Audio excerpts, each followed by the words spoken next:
I went there without knowing anything. I was just full send. Hey guys, bye. I'm leaving Canada. I'm going to Korea. But I didn't know any Korean. And then when you arrive in Korea, no one speaks with subtitles. So you're just kind of like, guys, what are you saying? Twice. The cute like this guy. Early. Yup. Pegopa. Chill. Hello, so today we're going to talk about how to move to Korea. So if you're interested in visiting or if you're interested in living there for a while, we're going to share our experiences on how we managed to survive or live there. Surviving is easy. Yeah, but living, that's a whole new story. Okay, let's get to it. So I guess before we talk about how we officially moved to Korea, why did you want to move to Korea in the first place? Well, I actually didn't know too much about Korea before I went there. Huh? I used to work for a company, and that company sent me to both Japan and Korea to help open up some branches over there. I went to Japan and Korea, and I just loved Korea because I made so much friends. I got taken out by my coworkers. We were drinking every day. So you didn't really have any prior experience or knowledge about Korea whatsoever? I wasn't completely clueless, but I didn't really know as much as I did Japan, for example. I know the two completely different places and cultures, but I didn't really know too much about Korea other than some MMOs I used to play and K-pop. Twice. Red Velvet. Blackpink. Twice. Well, the reason that I went to Korea was because at the time I was looking for an internship or a co-op job, and I really wanted an outside of Canada experience. I wanted to apply for this position in Germany, which was a Adidas internship. But I think at the time they weren't hiring. So the co-op advisor or the teacher, they were like, oh, hey, Korea's always hiring English teachers. Do you want to go? And I was like, no, I don't really want to go. But I mean, I'll apply. So I applied. I got the job. And then at first I was like, do I really want it? Do I really want to go to Korea? But then once I kind of got the plane ticket, I was like, shit, I'm going. This is real. And then, yeah, I just went and there I was in Korea. How long did you want to stay in Korea? Originally, I wanted to stay in Korea forever. Oh, wow. Why? I loved it there. Like I said, before I went for English teaching, I worked there for almost 2 years. Oh, yeah. Yeah. Because I remember when I first met you, you were telling me how you wanted to visit all your friends and stuff. Yeah. But then when you actually went to go visit them, they didn't want to see you or something. No, what ended up happening is that you got where I wanted to be. Oh, yeah. And I got sent to the countryside with the cows and the farmers, 3.5 hours away from Seoul. I wanted to stay there indefinitely. Before I had went, I sold my car. Oh, shit. I obviously quit my job. Yeah. I said peace to pretty much everyone. And then things ended up going in an unexpected way, and then I ended up leaving. I know you stayed longer than anticipated, right? Originally, I wanted to stay for about 6 months because that was my contract. Because honestly, I just enjoyed living in Korea so much. You kind of develop a whole new life. I don't mean Hannah Montana double life, but I mean you have a whole new group of friends. You have a whole new social circle. You have a whole new mindset. I don't know, it's just a whole new way of seeing things. And it's just, maybe it's the culture difference or it's just living with a different society. But you become more, I don't know cultured? why. Yeah, I feel like you just become more cultured and you just become more understanding and respectful.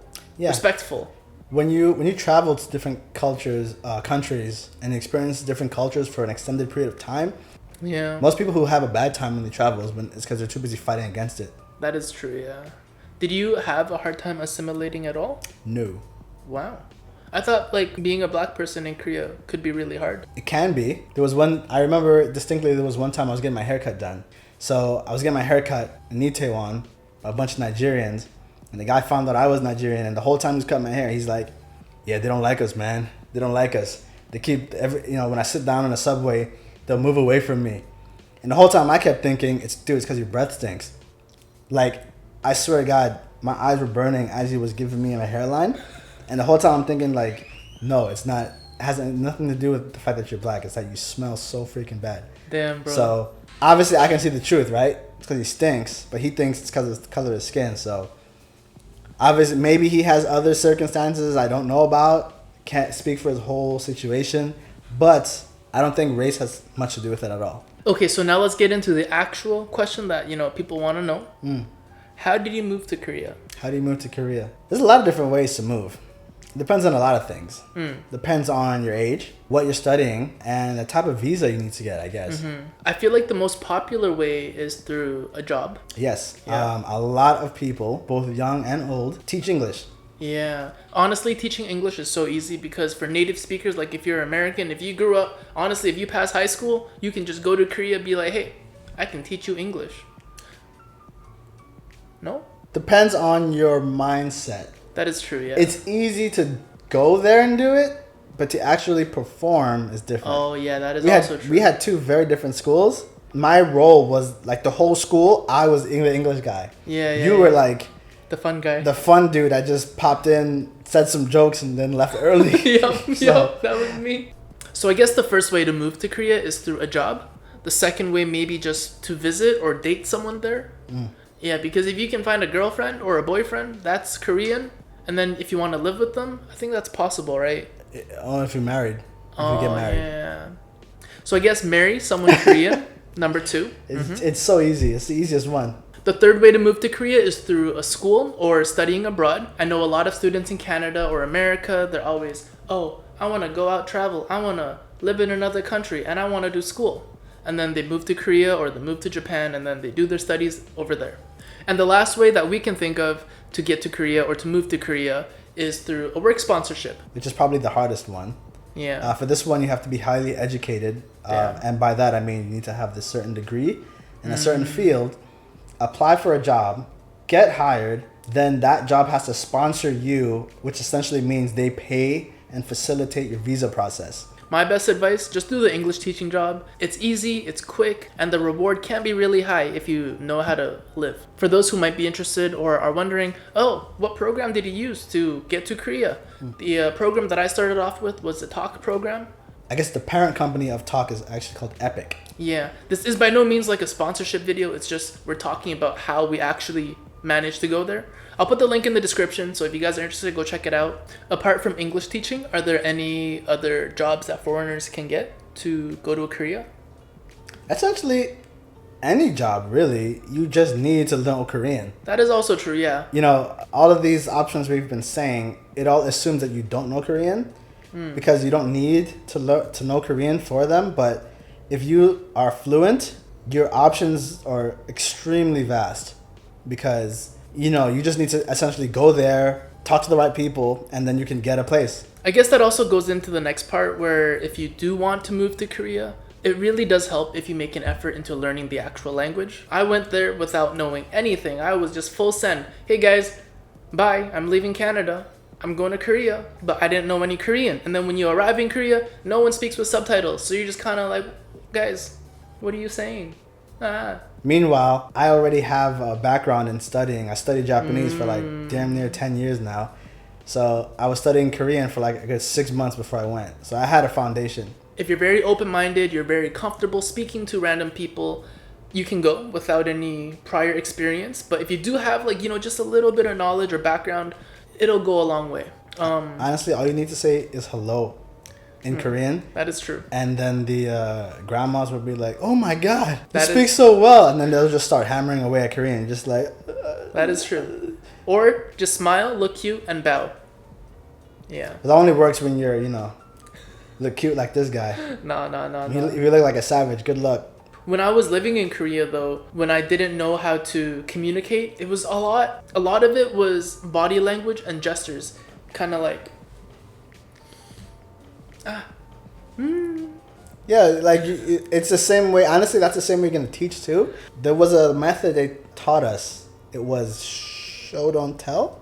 But it's essentially, you don't want to just keep talking because obviously they don't understand you and you can repeat yourself 30 times and they still won't understand. So you mix your words with your actions and then they will naturally understand what you're saying. Like hand gestures go a long way. Stop, please, thank you. Or like, I very hungry. I very 배고파. Okay, anyways, moving on.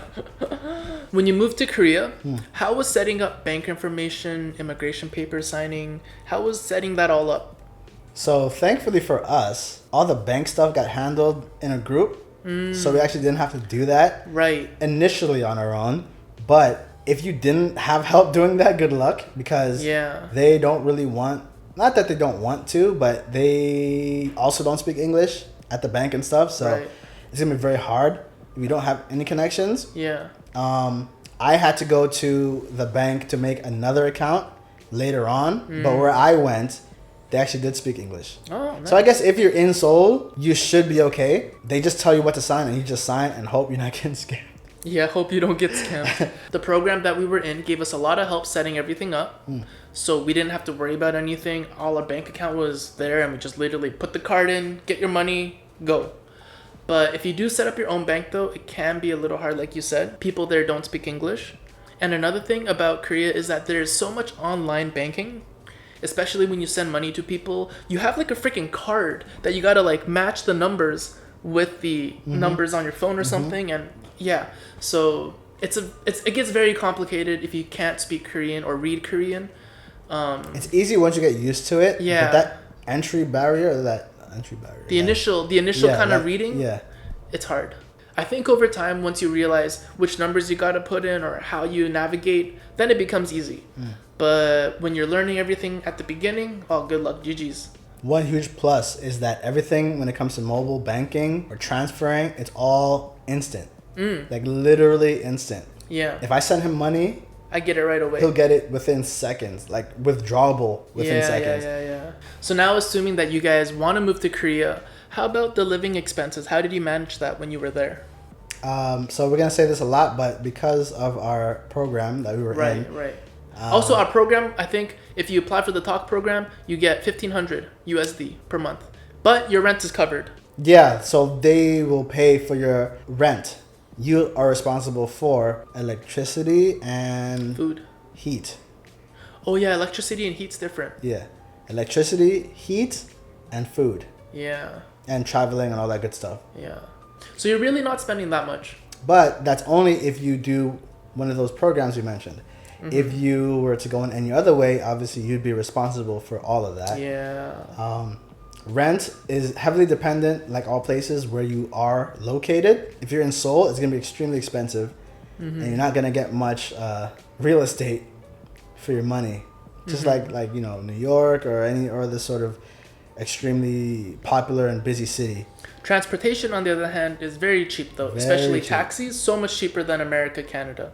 So my last question for you, was it ever stressful being a foreigner after living a while? In Korea? Yeah. No. The more I was there, the more I loved it. And the more I dreaded having to leave. Yeah, same. Dude. Last time I was here, I mentioned how much of a great time I had. And I stand by that. It was one of the best experiences of my life. Honestly, when I was leaving Korea, I was so sad. I was crying because I didn't want to leave my friends. I didn't want to go back to being horny, sad, and depressed all the time back at my parents' house. I mean, in Korea, I was still horny, but just wasn't sad and depressed. But anyways, that's not the point. Living in Korea, I had no regrets. It was honestly the best time of my life. I would go back, but it's just right now with like COVID, with how things are with me doing YouTube, I'm a little bit busier, so I can't really go back right now. But I will, and someday if you stick around on my channel long enough, it'll happen.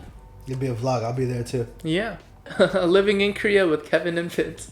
Yeah, I'll be watching him get all the girls. Cause, no, that doesn't happen. I talk to no girls. I'm a faithful guy. No girls here, man. No girls. I guess my last words of advice to you guys: when you're out in Korea, don't be scared. Yeah, that's it. So I think that's gonna be it for today's video. We learned a lot today. It was good. Maybe you want to go visit Korea now, or maybe you want to live there. I don't know. But thank you so much for watching. I'll see you guys next time. Stay down bad. Peace. Alright, now we're done. Okay.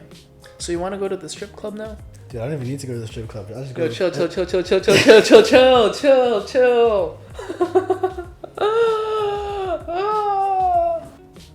Fuck, man, I want to go back. Yeah. Man, the girls were so cute there, bro.